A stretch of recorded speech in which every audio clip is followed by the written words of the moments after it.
Mesdames et messieurs, bonjour et soyez les bienvenus dans cette nouvelle édition de votre journal de 15 heures dont tels sont les principaux faits.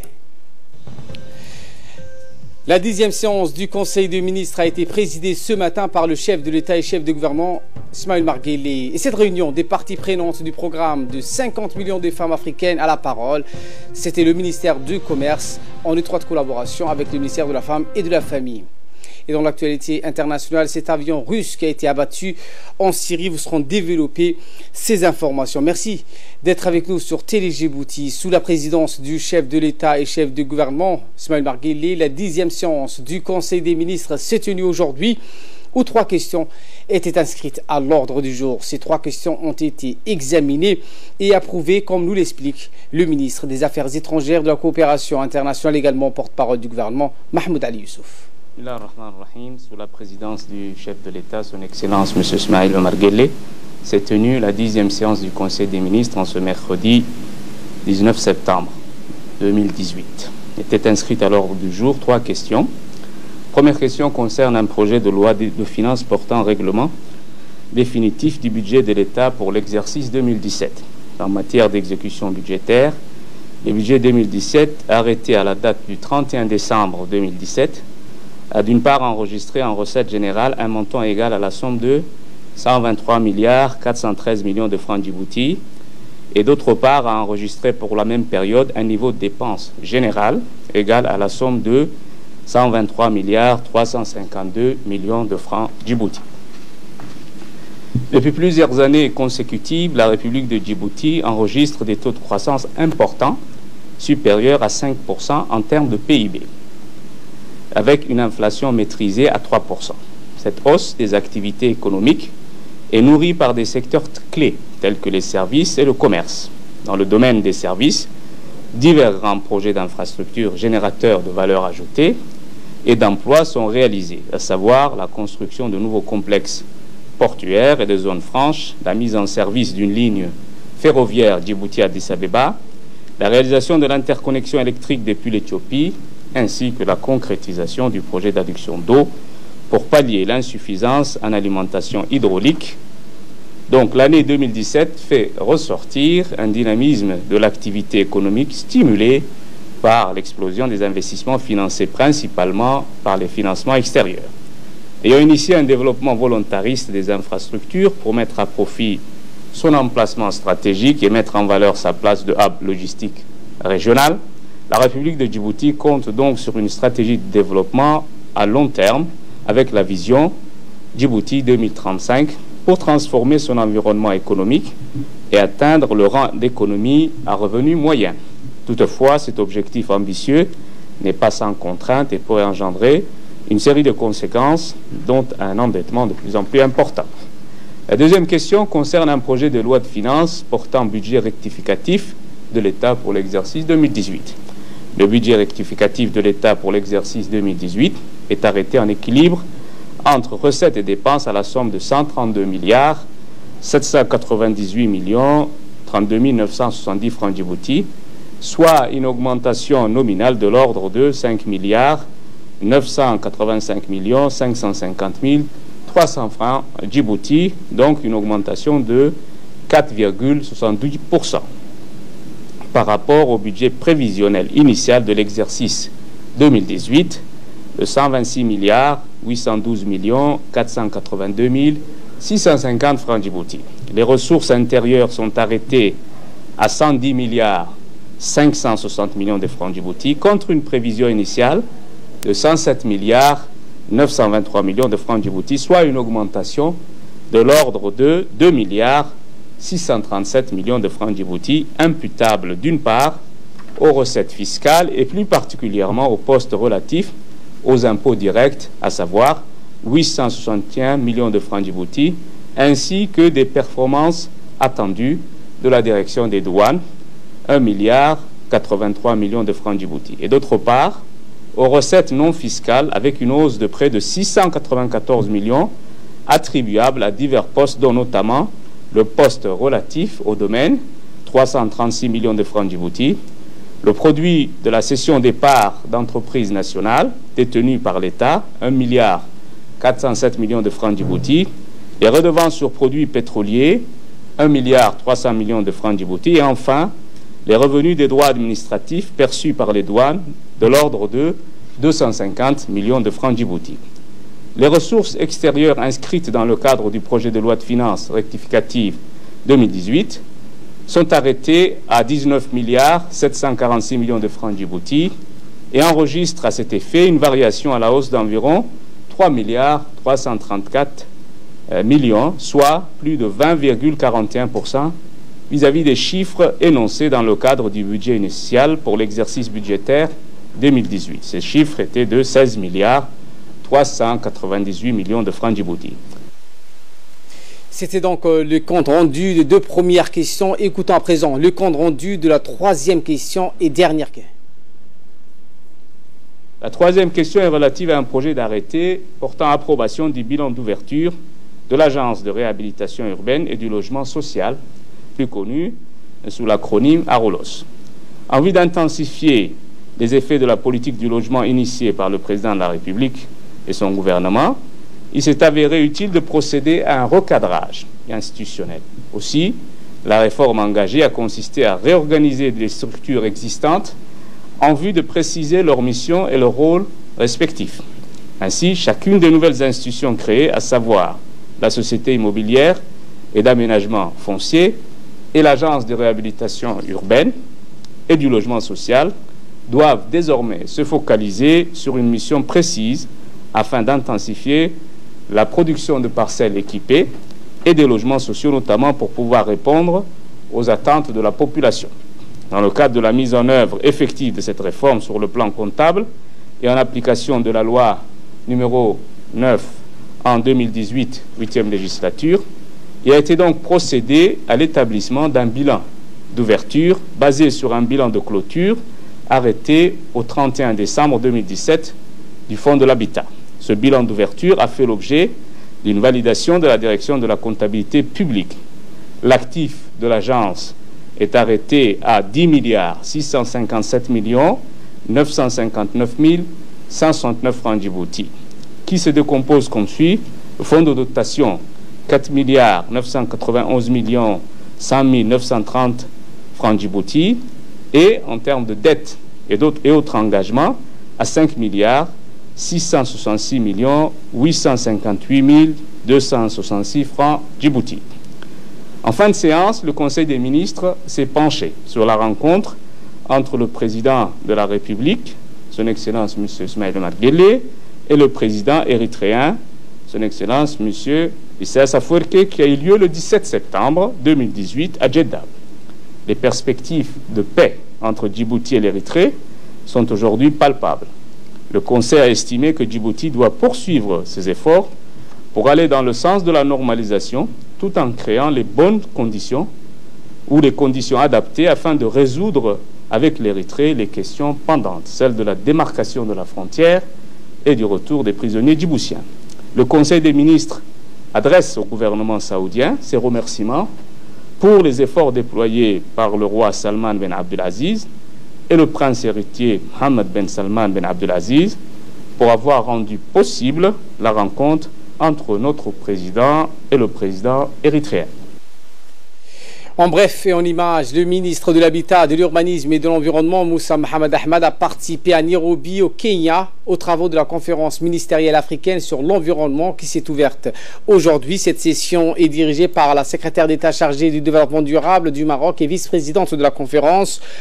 Le thème retenu pour cette session extraordinaire s'intitule « Concrétiser les politiques environnementales par deux solutions innovantes ». Le ministre est accompagné par M. Hussein Ridash Roblé, directeur de l'environnement et du développement durable, et de Mme Yiba Haïbado Ismail, conseillère à l'ambassade de Djibouti au Kenya. Au cours de cette conférence de 2 jours, les ministres africains de l'environnement vont débattre des défis environnementaux en Afrique, de la production agricole et de l'autosuffisance alimentaire. L'actualité de ce 15h, c'est aussi cet atelier du ministère délégué du commerce en étroite collaboration avec le ministère de la Femme et de la Famille qui ont lancé les travaux d'un atelier visant à permettre aux femmes voulant entreprendre de rester connectées à un réseau informatique spécialisé leur permettant d'avoir accès à des informations et à des services d'appui financier adaptés. Cet atelier s'intègre à un projet intitulé 50 millions de femmes ont la parole que parraine le secrétariat général de la COMESA, le marché commun des pays d'Afrique de l'Est et du Centre. L'on cherche à travers ce projet à renforcer l'autonomisation financière des femmes en leur fournissant une plateforme digitale qui les aidera à créer leurs propres entreprises. Elles pourront accéder à des financements pour se lancer dans le commerce. Cet atelier a rassemblé des hauts cadres du ministère du Commerce, du ministère de la Femme et de la Famille, du ministère du Budget, des femmes entrepreneurs. Selon l'experte de la COMESA, Mme Mekia Radi, à travers cette plateforme de réseautage numérique, des milliers de femmes africaines pourront échanger à travers les appareils électroniques tels que les téléphones portables et les ordinateurs de bureau et portables, les iPads et autres. Les femmes entrepreneurs de Djibouti et de la région utiliseront cette plateforme pour accéder à des informations et des liens des services aux entreprises. La formation et les débouchés commerciaux seront également présentés. Cette plateforme est unique et créera, selon elle, une communauté de femmes entrepreneurs agissantes. La plateforme numérique fournira une interface entre les femmes et les prestataires de services financiers, favorisant ainsi un accès facile aux services financiers. Share lessons, success stories, as well as conduct business online with their counterparts in Africa and beyond. Furthermore, it will provide an interface between women and financial service providers, thus promoting easy access to finance. Et le représentant du ministère du Commerce, Iba Ahmadiba, a indiqué que la plateforme permettra aux femmes entrepreneurs de créer des liens entre elles. Des milliers de femmes en Afrique pourront être en contact et pourront échanger sur leurs opportunités d'affaires. Et donc, on reviendra sur cette intervention. Nous avons donc un invité ici présent sur notre plateau, en l'occurrence, monsieur Ousmane Jama, conseiller juridique du ministère de la Femme et de la Famille. Bonjour, monsieur. Bonjour. Merci donc d'avoir répondu à notre invitation. Première question, cet atelier qui a été donc aujourd'hui dirigé par le ministère du Commerce en étroite collaboration avec le ministère dont vous représentez et vous êtes le conseiller juridique. Cet atelier donc parle des informations très importantes et comment les femmes pourront entreprendre à l'avenir. Un réseau a été créé à cet effet, 50 millions de femmes. En quoi consiste, première question, cet atelier? Bismillahirrahmanirrahim. Donc, dans le souci du ministère de la promotion de la femme, de faire évoluer la femme en matière de droits et en matière d'autonomisation des femmes, et dans le respect de la vision éclairée du chef de l'État, le président de la République, le ministère de la Femme et de la Famille, en étroite collaboration avec le ministère délégué au commerce et le COMESA, ont mis en place aujourd'hui un atelier très important qui consiste à relier toutes les femmes membres vivant dans les domaines, dans les pays du COMESA, par un site web. Ce site web permettra à ces femmes-là de communiquer ensemble.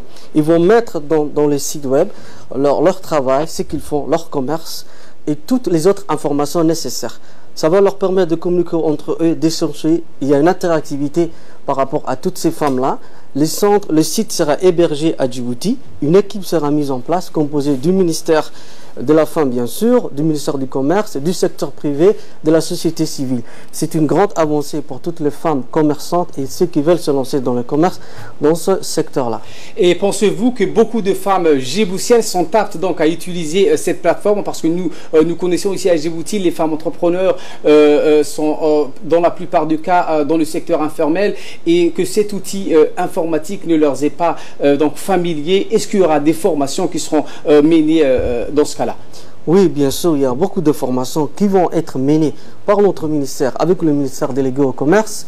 Ces deux ministères vont faire des sensibilisations sur le terrain avec les femmes.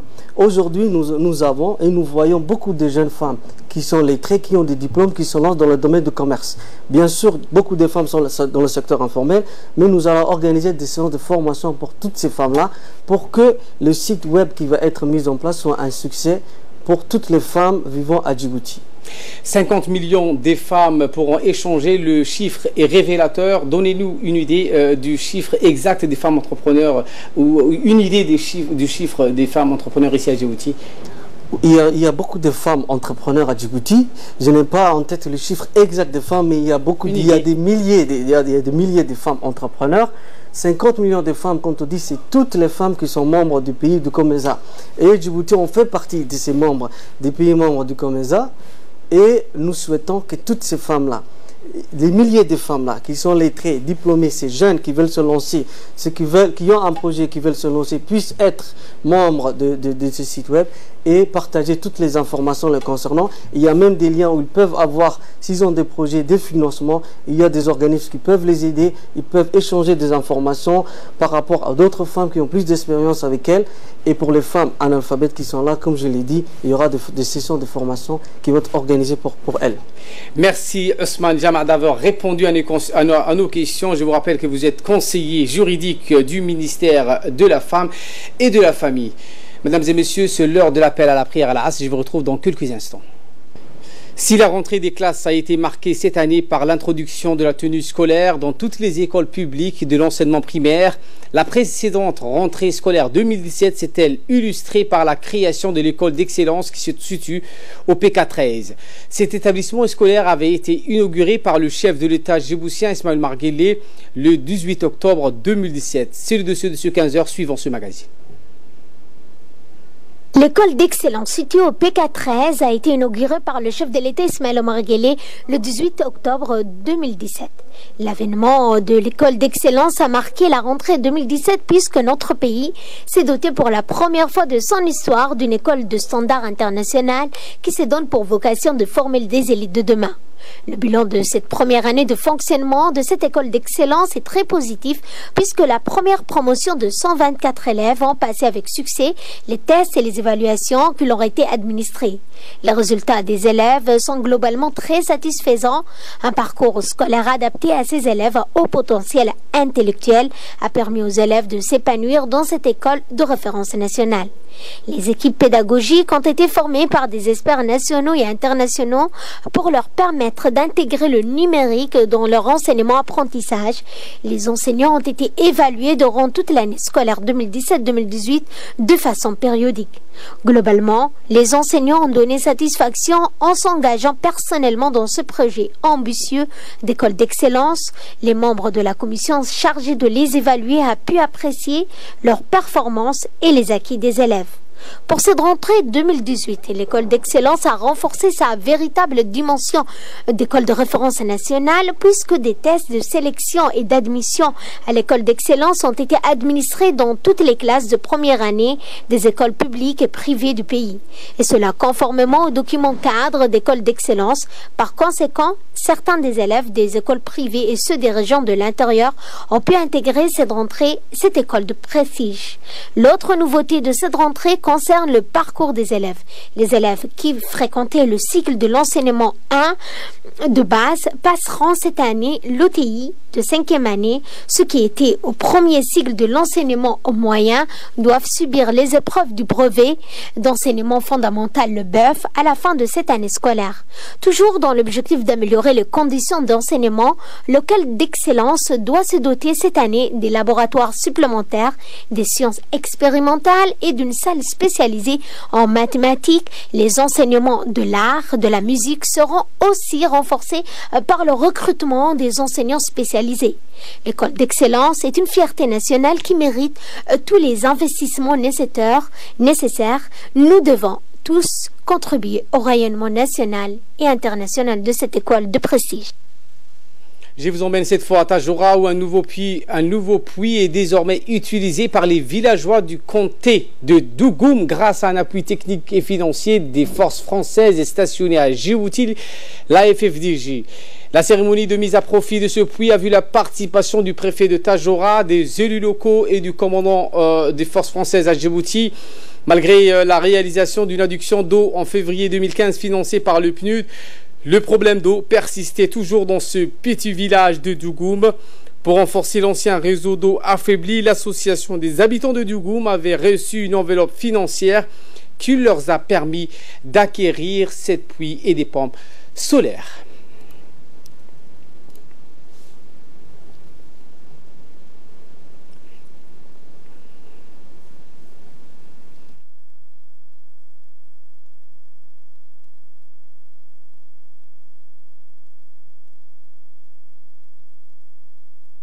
Litres sur le dos plusieurs fois par jour. Cela permettra également à ces personnes de disposer d'un peu plus de temps pour protéger leur environnement, pour apprendre à lire ou pour réaliser leurs vanneries. Je vous remercie encore une fois au nom des habitants de Dougoum. Nous sommes très reconnaissants que l'association des habitants de Dougoum et l'association des abeilles de Dougoum ont beaucoup de projets humains, environnementaux, économiques, pour développer les conditions de vie de la population. Le préfet de la ville blanche, Abdelmalik Mohamed Bonoïta, et le commandant des forces françaises ont pris la parole durant la cérémonie. Ils ont remercié la population pour l'accueil chaleureux et ont souligné que la concrétisation de ce projet permettra de sécuriser l'accès à l'eau dans cette localité de Dougoum. Souvent, les sages, c'est le conseil, la jeunesse, c'est la force. Donc, à continuer à œuvrer dans ce que vous avez entrepris, je vous encourage. Et le gouvernement djiboutien sera toujours à vos côtés. Ça, je vous l'ai dit aujourd'hui, je vous le dirai demain. Et en tout cas, sachez qu'on est avec vous. Bon courage, ne baissez pas les bras surtout, malgré les difficultés. Vous avez le président de l'association Dynamique qui œuvre énormément, et les femmes, les jeunes et les sages à travers les conseils, parce qu'on a toujours besoin des... Monsieur Daoud nous a signalé que la pompe solaire qui alimentait le village ne suffisait plus à remplir le réservoir communautaire, et que les femmes étaient obligées de faire des norias sous le soleil avec des bidons de 20 litres. Ce projet, vous le devez d'abord à vous, et c'est ça qui m'a frappé en arrivant ici, c'est votre activité, c'est votre engagement au profit de la collectivité de votre village. Si nous avons pu vous aider dans ce projet, eh bien, on en est particulièrement heureux, particulièrement fiers. Et ce fait divers, aujourd'hui, un accident mortel à la circulation routière s'est produit sur la RN5, plus précisément à 3 km de la frontière de Galilée. Il s'agit d'une collision frontale entre un bus ayant à son bord 30 passagers qui se dirigeaient vers la frontière et un camion lourd éthiopien venant en sens inverse. En effet, le conducteur du bus roulant à vive allure a effectué un dépassement dangereux d'une rangée de camions avant de percuter de plein fouet le camion éthiopien. Cet accident donc a coûté la vie à 4 personnes, y compris le conducteur, et a fait donc 15 blessés qui ont été évacués à l'hôpital général Pelletier et l'hôpital régional d'Ali Sabié. Les opérations des constatations ainsi que la régulation de la circulation ont été assurées par les gendarmes de la brigade d'Ali Sabié.